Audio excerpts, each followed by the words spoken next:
Every South African runner knows the Two Oceans Marathon and their slogan, the world's most beautiful marathon. But behind the medals, crowds, and iconic route, the Two Oceans Marathon has been through its share of challenges, to say the least. From board collapses and financial struggles to rebuilding the trust with the city of Cape Town, 2026 marks a pivotal year for one of Cape Town's most beloved races. Today's episode, I sit down with Chris, the chairperson of the Two Oceans Marathon, to talk about where the race stands today, how it's being rebuilt from the inside out, and what it takes to steer such a massive event into a new era. We unpack the lessons learned, the future of the trail runs, and what it really means to protect the legacy of Two Oceans for generations to come. This is a story about resilience, renewal, and running for something bigger than just the finish line. Chris, welcome to the Trail Chasers. Hello. Obviously, we're not talking too much about trail today, but I think what we're talking about is quite topical. How did you jump into Two Oceans, and what made you jump in? I think I've been involved with Two Oceans since forever because I'm a life member of Celtics, which means I've been around for an awful long time, which means I've been part of the club organising the race back in the early days. Chet Sainsbury could rope me in when I got back from the Defence Force. I managed the feeding stations at one stage. And then around about 2010, we started getting pressure from ASA in terms of putting the race on as something bigger than a club. So we started with a committee of Western Province and Celtics, and that turned into a Section 21 company, which turned into a non-profit company. Sure. So that was 2010 through to 2014, that process. And then I stepped off the board around about 2018. And then after this year's race, Western Province asked me to come back and see if I could resurrect the mess that was lying in pieces after the board collapsed after this year's race. So. And what was the first thought when they asked you that? I said yes. I don't know. I didn't give it much thought, to be perfectly honest. Say yes first. Say yes, and then Yeah. So it was definitely on an interim basis, but I gave myself some objectives in terms of win back the trust of the city, get the AGM done, and find a way of making the race sustainable. Yeah. So, I've met all three of those basically. So I said, okay, let me now put into place what we were talking about, which is putting money where your mouth is. Yeah. And when I say kind of Two Oceans Marathon, what is the kind of first thing that kind of steps to mind for you or comes into your mind? Well, the old slogan of the world's most beautiful marathon is probably still relevant, and beautiful can take on many forms, but it's the obviously the scenic beauty of the race, but also the people that go into it, and that's really what makes Two Oceans special, is the geest that people have around the race. And certainly since coming back, there's an amazing amount of goodwill out there. People want this race to succeed, so it is the world's most beautiful marathon. Yeah. And I mean, you're obviously the chairperson, but if you had a business card, what would it kind of say underneath your name, for the role? How would you define that? Okay, so it obviously says chairperson, Two Oceans NPC, sucker for punishment. And it's a bit of a thankless task because everybody's happy when everything's going well, but you're the first one to blame when something goes wrong. So it's a difficult one, and you really have to believe in the product and want to be able to do this job. Yeah.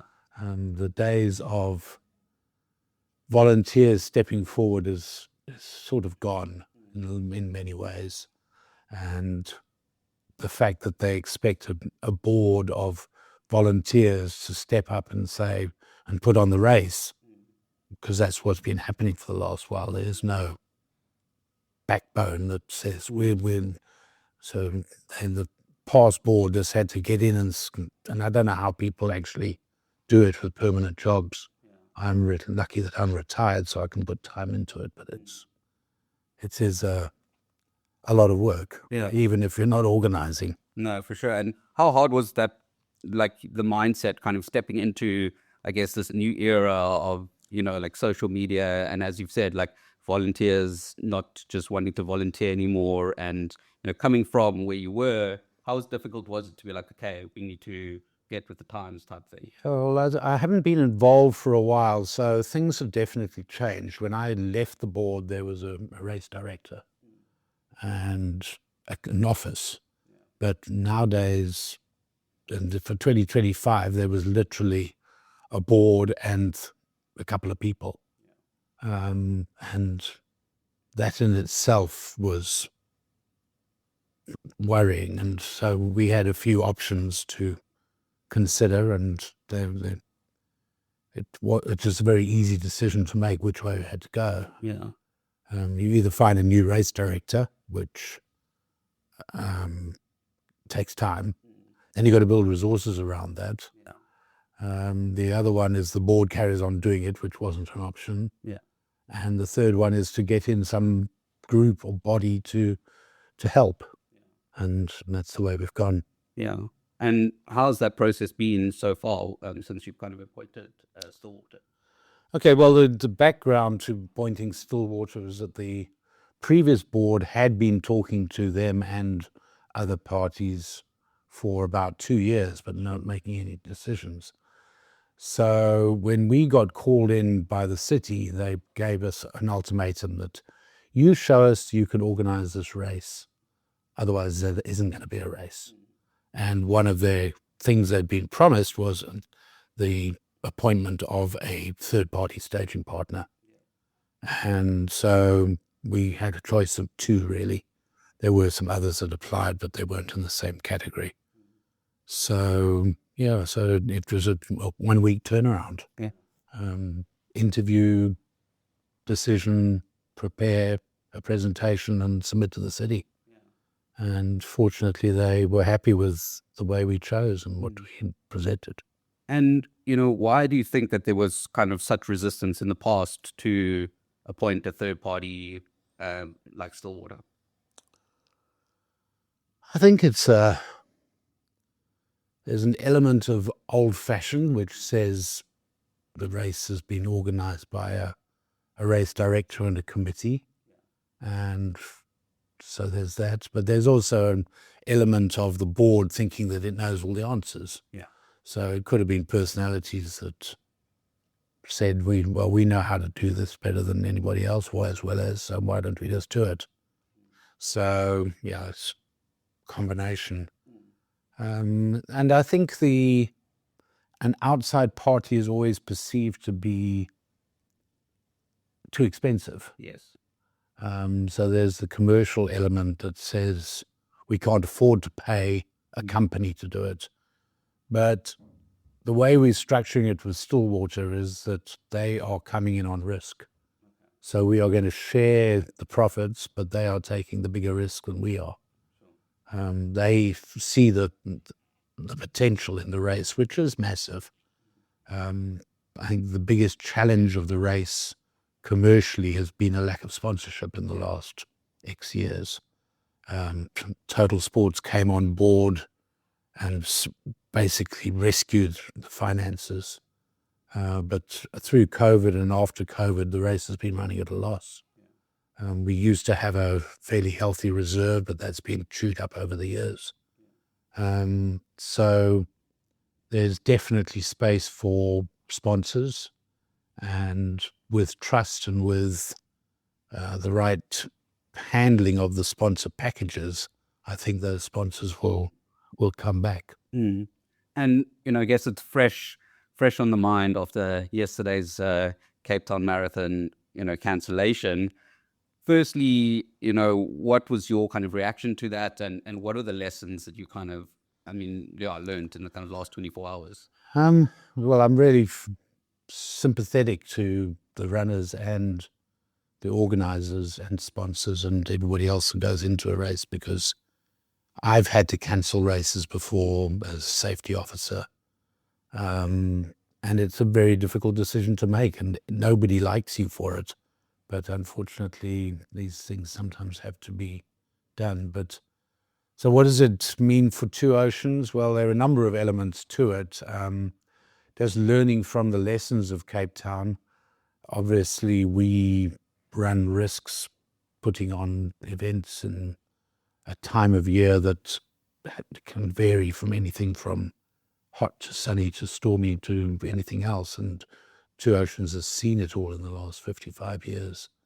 So we've got contingency plans that need to be reinforced. Obviously, we got Oakopse as an alternative, but Chapman's Peak is a sensitive area. It's susceptible to wind, susceptible to rock falls and that sort of thing. So those contingencies are very real, that we need to make sure we know exactly what those are. So they're from the planning point of view, and with Stillwater coming on board, they're going to need to focus on those, and they are already very conscious of the lesson from Cape Town.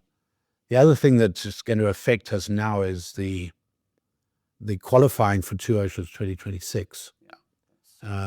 Cape Town Marathon provided about 25% of the runners with a qualifier for this last 2025. So it was like 3,500 people used Cape Town as a qualifier. So it's reasonable to expect that would be a similar thing, would have been.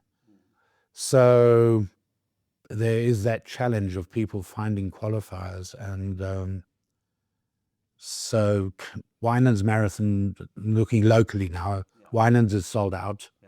Peninsula is nearly sold out, and Red Hill hasn't got the biggest capacity. So maybe we've got to look at working with Sanlam and or the Western Province Athletics to put on some other form of qualifier event, whether it's multiple laps around Kailami or Kalani. Yeah. That's sort of thing maybe we've got to consider. And, we've chatted a bit, obviously, about the problems of last year's race and the problems that you've had in previous years. Is there a list of priorities, or is it kind of like just dealing with everything all at once? I think the biggest objective for 2026 is to earn the trust of the city again. They've lost trust of Two Oceans board and Two Oceans event. So we've got to earn that trust again. Once that trust is back, I think there are challenges for us in terms of how we position the race going forward.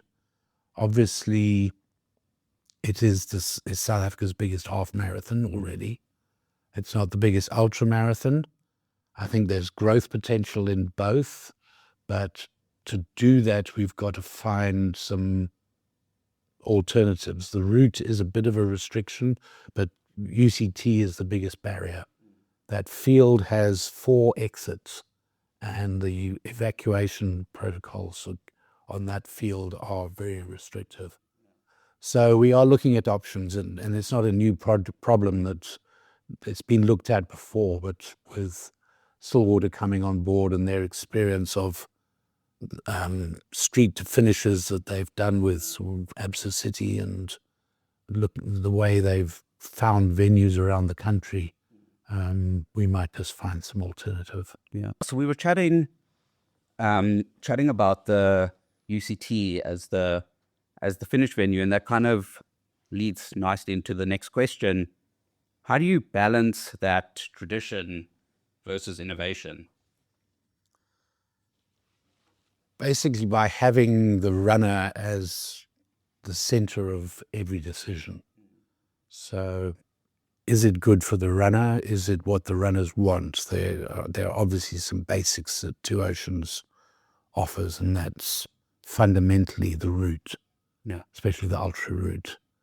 The half route probably has got a little more flexibility, but everything from Muizenberg through to Constantia Neck is pretty fixed. So it gives us a little bit of scope for changing the start and finish, but so that as I say, the runner is the important thing. The other features that go with it, obviously, Blue Number Club is very close to the old timers' hearts, and they want to be recognized and treated nicely. But spectators are another very core element of Two Oceans. It's probably got the best supporter base of any race that you can take part in. It is the thing that differentiates Two Oceans half from any other half, is the supporter involvement. And if you see on our new website, which we redesigned, runners and supporters are equal status. Yeah. And that is fundamental to the thinking. So runner centricity is probably the key to everything. Yeah.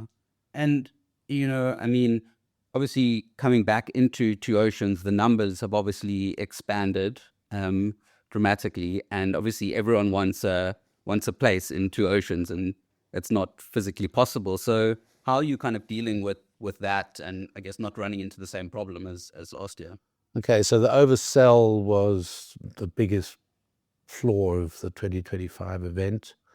The city allows 17,000 on the half marathon to start, and there is a historical drop-off from the number of entries through to the number of starters, but they stretched that a bit too far this year and lost track of how that drop-off was going to happen. So this year we are not overselling at all. We will not sell one single entry more than 17,000. Yeah. The challenge, of course, will then be to get 17,000 or 16,999 runners to line up. Yeah. So substitutions will be important, and we'll try and facilitate that right up to the expo even. So to try and make sure that every entry that is available is utilized, because we don't want to have 15,500 people starting when there's actually 17,000 spaces available. Yeah. So yeah, that's a little bit of a balancing act. Yeah.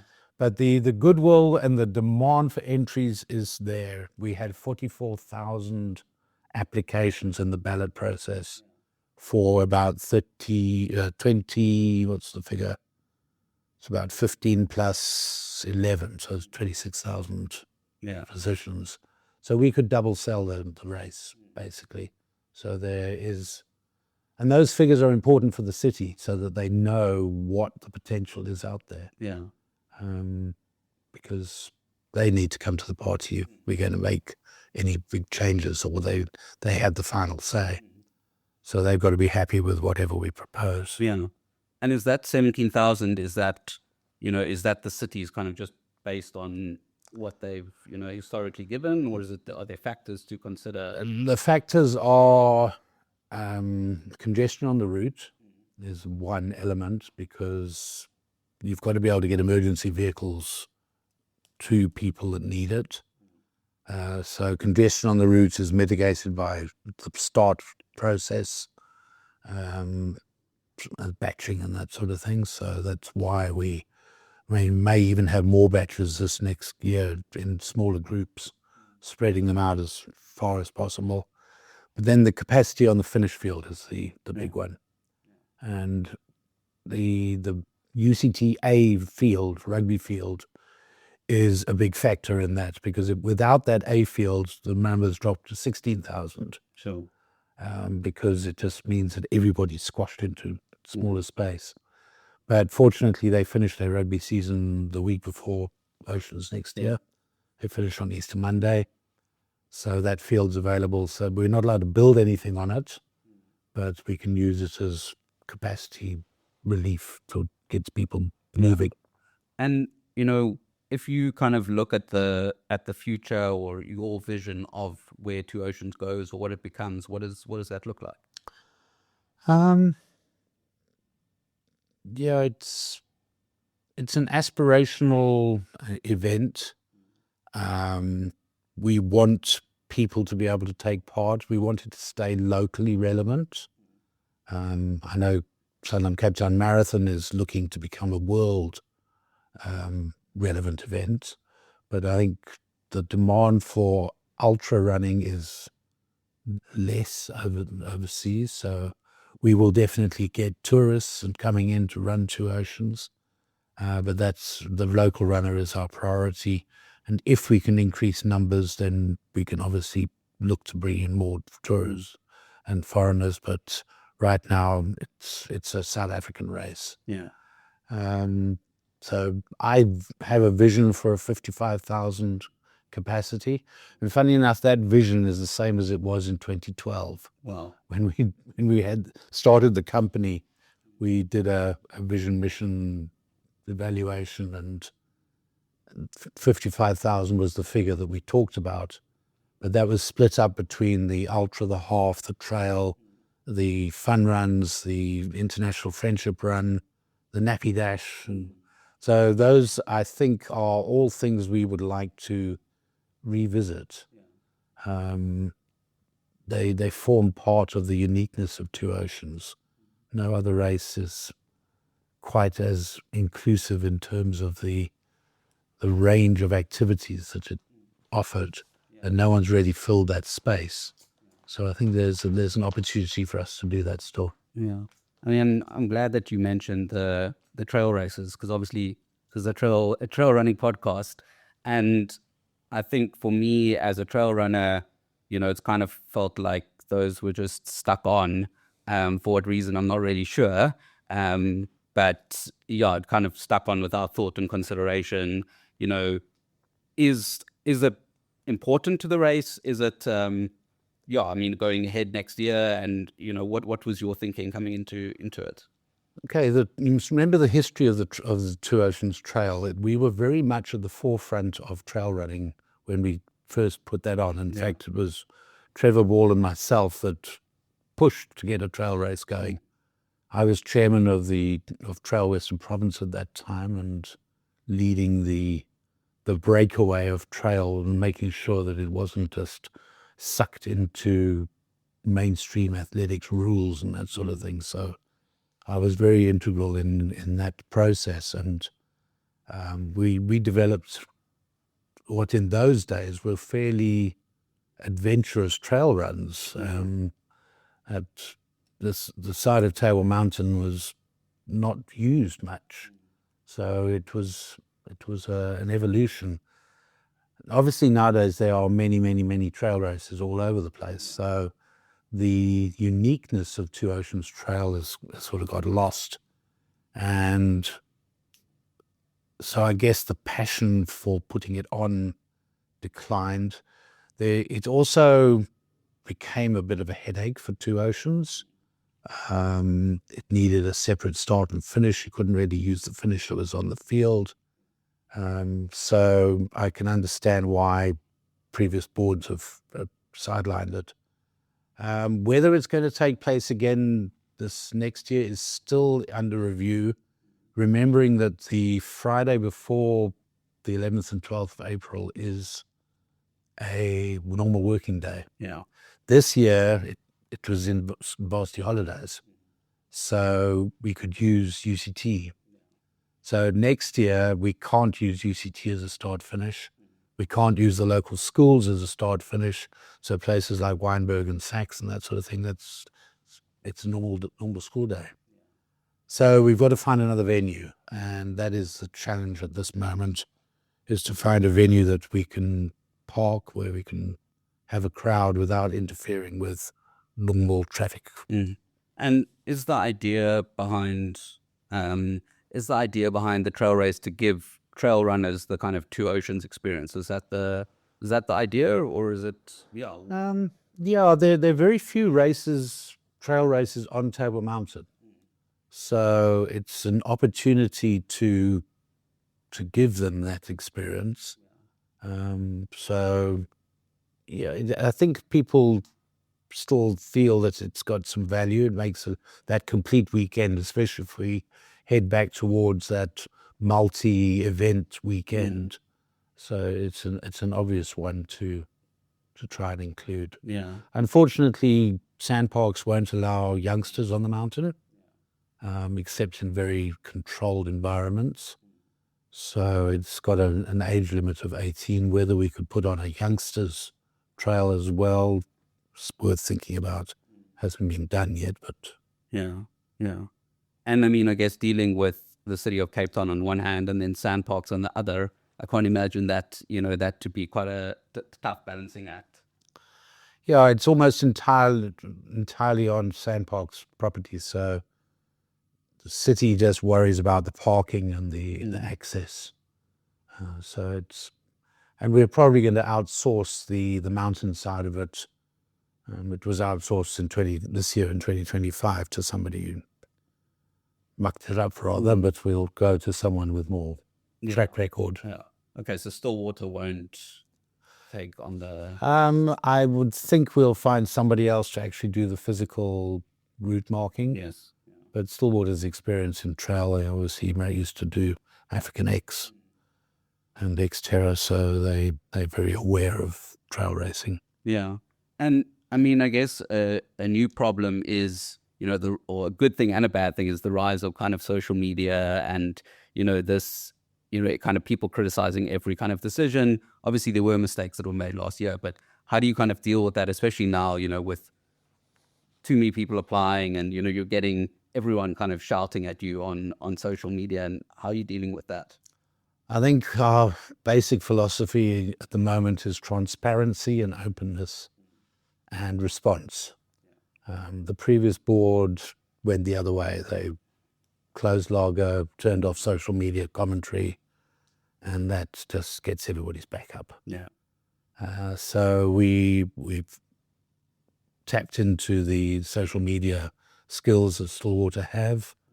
People like Jackie and the team are very familiar with dealing with criticism, but regular information, transparency, keeping people informed.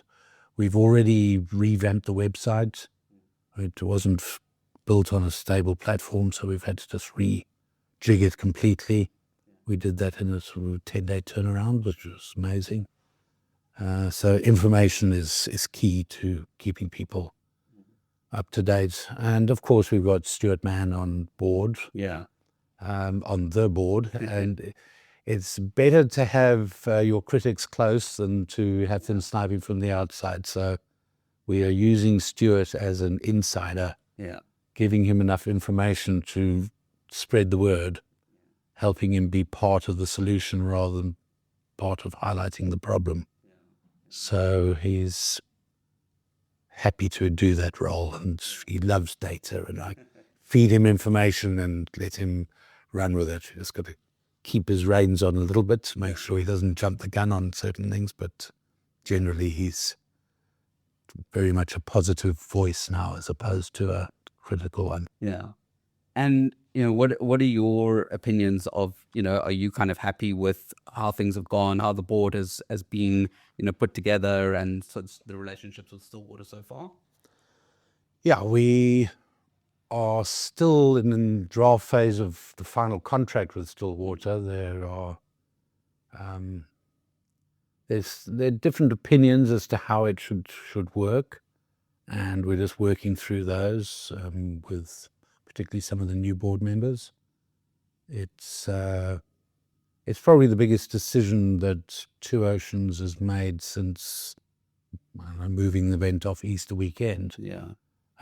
So it deserves thorough examination of both the commercial elements, the liability elements, the responsibilities, and it really restructures Two Oceans completely.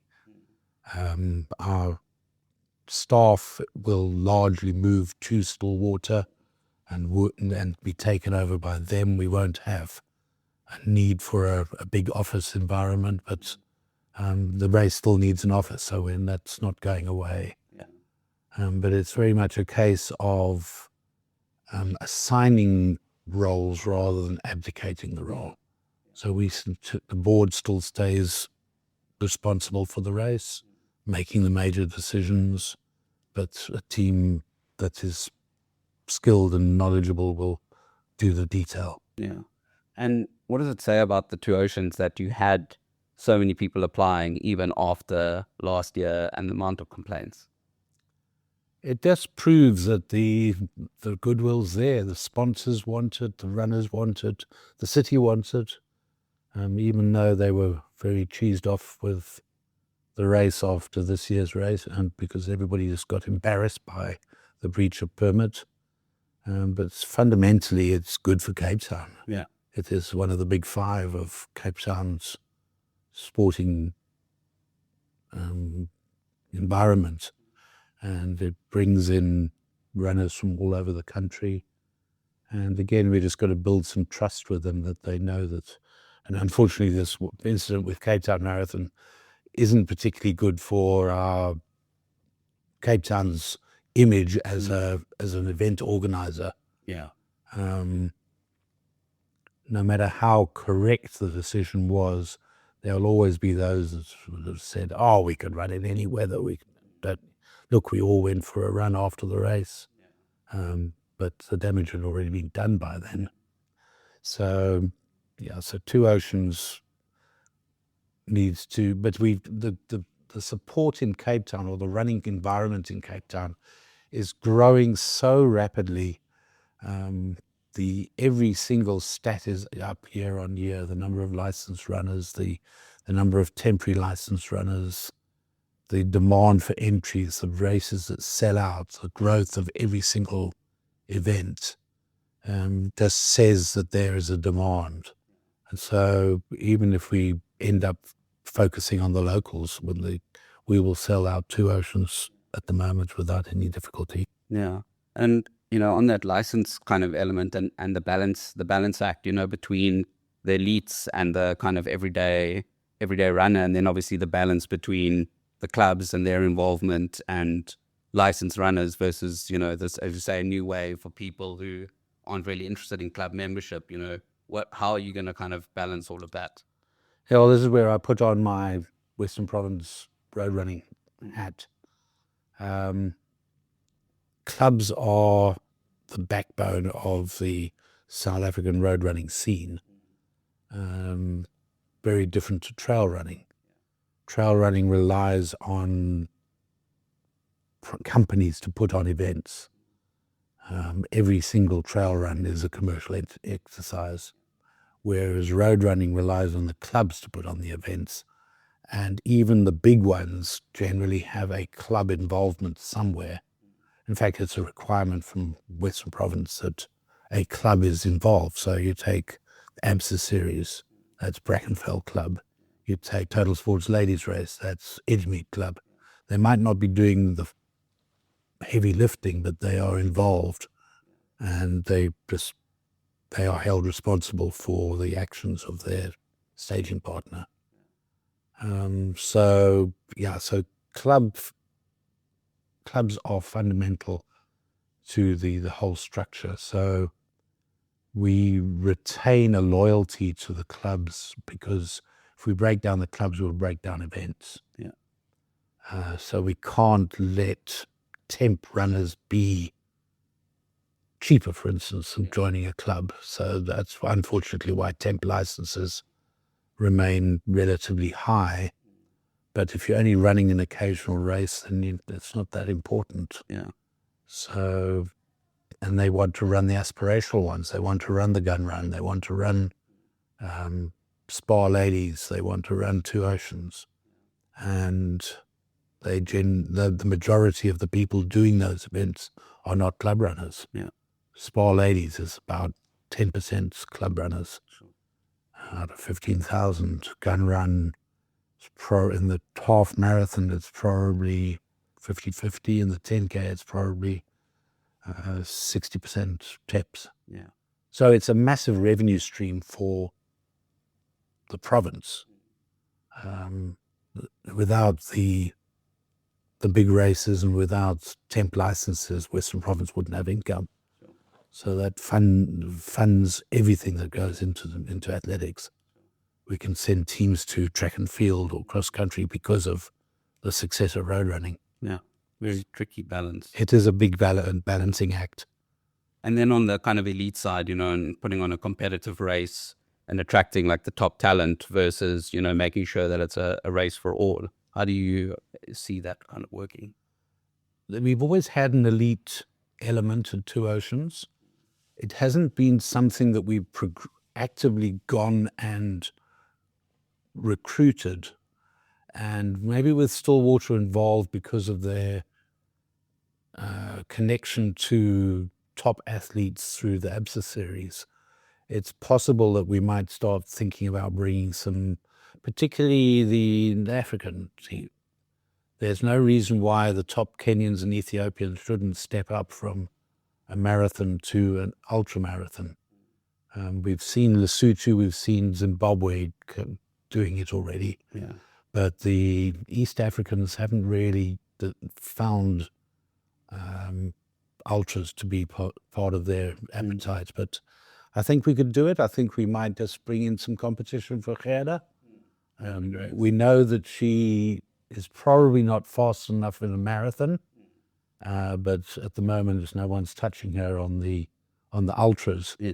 So it'll be interesting to see whether some top East African competition would still give her a run on.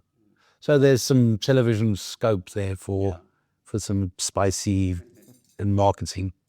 And when you stand on the finish line next year, what are you hoping, you're feeling you've achieved, or, what is a good day if you're standing on that finish line and, on the Sunday, and, what would you be kind of happy with?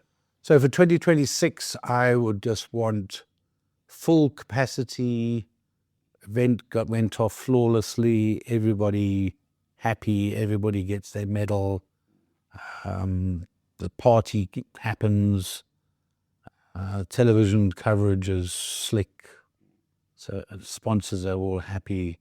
So 26 is all about same again with excellence. Yeah.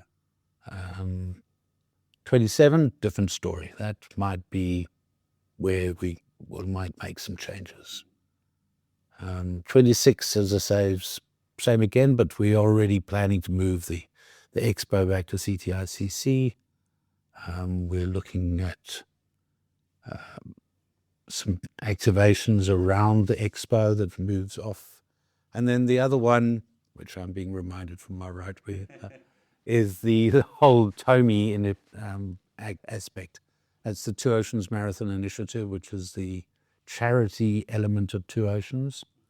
It was envisaged back, or there was a vision back in 2014 for what Tomi could be. And unfortunately, it hasn't fulfilled its full mandate in that at the moment it's only about selling some entries.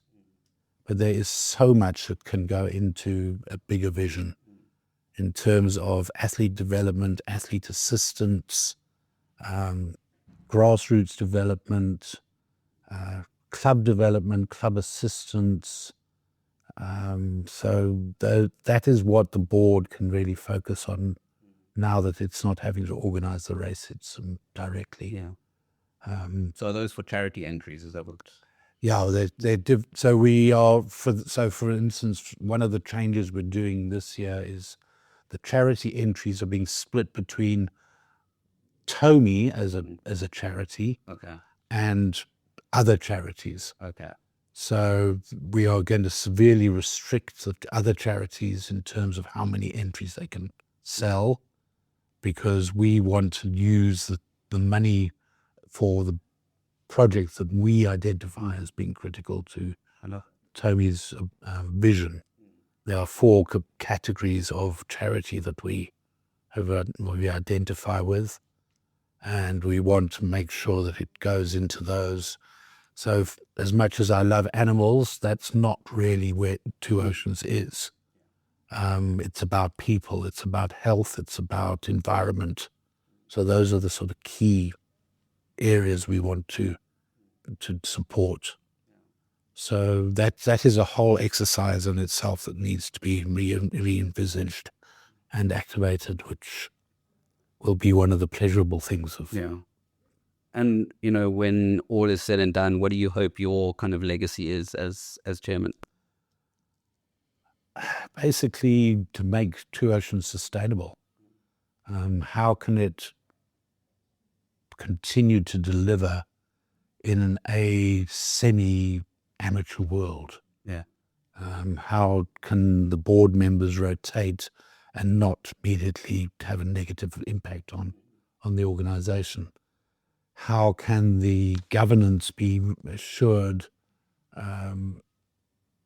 so that you don't get negative criticism about the decisions that are made, the people that are involved, and the things that happen? So strong governance, strong sustainability, innovation, positive change, all part of what I think the race needs, and I hopefully be a catalyst for that. Amazing. Thank you very much, and good luck. You've got a busy year ahead of you, I'm sure. And yeah, we're excited. It started off on a good foot, so excited to see where it goes. Thank you. Thank you.